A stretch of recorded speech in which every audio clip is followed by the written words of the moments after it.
warahmatullahi wabarakatuh. Ketemu lagi sama aku, Salsabila Ramesti dengan NIM 23133079. Kali ini sudah tahu kan bakal ngapain? Aku bakal ngasih tahu ke kalian semua apa aja yang aku dapetin di mata kuliah penulisan berita dan artikel. Stay tune. Di pertemuan kedua, tepatnya di tanggal 25 Februari 2025, Pak Adi menanyakan kepada kita semua kayak kilas balik tentang berita dan artikel. Nah, kalian semua ada yang tahu nggak apa itu berita dan artikel? Jadi guys, pengertian berita itu adalah laporan peristiwa yang dipublikasikan di media massa.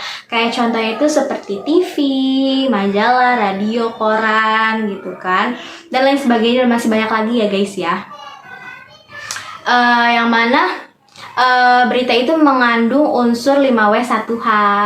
Adapun artikel itu adalah suatu pembahasan, kayak satu pembahasan yang mana pembahasan itu dianalisis secara mendalam. Jadi dibahasnya itu secara mendalam. Tok satu pembahasan aja tapi dibahasnya secara mendalam. Nah, itu artikel itu bisa mengandung unsur 5W1H atau bisa enggak ya guys ya. Dan bisa berupa tips and trick ataupun opini. Tapi guys, perlu dicatat ya, antara berita dan artikel itu sama-sama disebarluaskan di media massa. Dan perbedaan berita dan artikel itu kan, kalau berita itu adalah laporan peristiwa ya, pasti itu harus terkini dong, harus fresh gitu kan, biar orang-orang tuh tahu gitu keadaan peristiwa yang sedang terjadi. Nah, kalau misalkan artikel itu nggak ada batasan waktu, nggak harus terkini juga nggak apa-apa gitu kan. Yang penting pembahasannya itu dibahas secara mendalam gitu. Nah, setelah Pak Adi menjelaskan tentang pengertian berita dan artikel, kami kelas 4 BKPI itu ditugaskan untuk membuat sebuah berita dengan durasi 5 menit. Nah guys, kan kita dikasih waktu 5 menit untuk penulisan berita ya. Nah, sebelum itu jadi Pak Adi menyuruh satu orang yang bernama Ivan untuk maju ke depan, yang mana Ivan ditugaskan untuk menulis sebuah peristiwa atau kejadian yang ada di kelas dengan unsur 5W1H. Setelah kita selesai menuliskan berita dengan durasi 5 menit, Pak Adi memilih 2 orang, yaitu Umi dan Fadli, untuk membacakan berita yang mereka tulis. Setelah Umi dan Fadli memaparkan berita yang mereka tulis di depan kelas, selanjutnya Pak Adi memberikan sebuah materi. Yang pertama itu menjelaskan tentang perbedaan straight news, soft news, in-depth news, dan juga future news.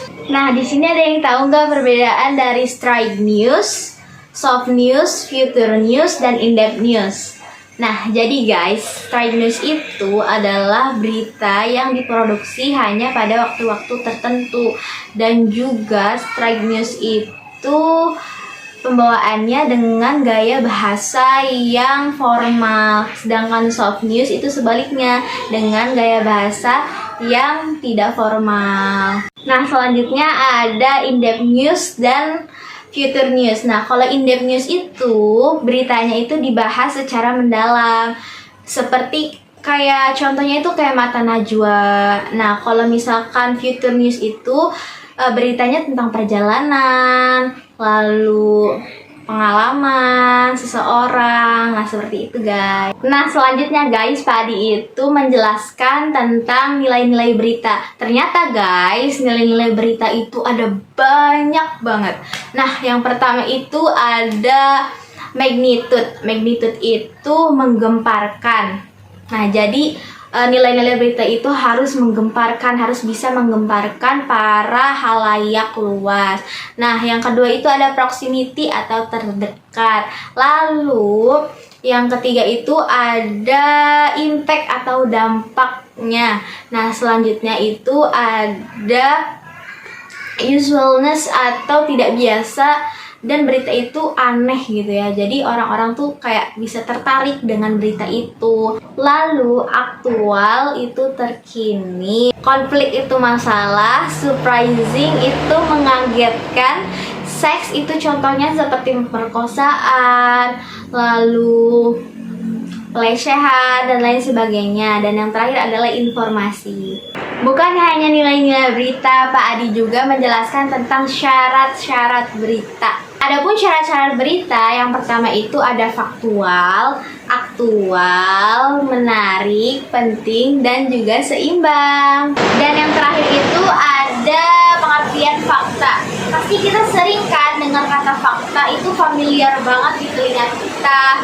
Nah, kalian sendiri tahu nggak sih apa itu fakta? Nah, jadi guys, fakta itu adalah hasil pengamatan objektif, nyata, dan dapat diverifikasi oleh siapapun, termasuk kita sendiri.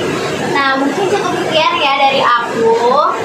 Sampai jumpa lagi di pertemuan selanjutnya. Bye-bye.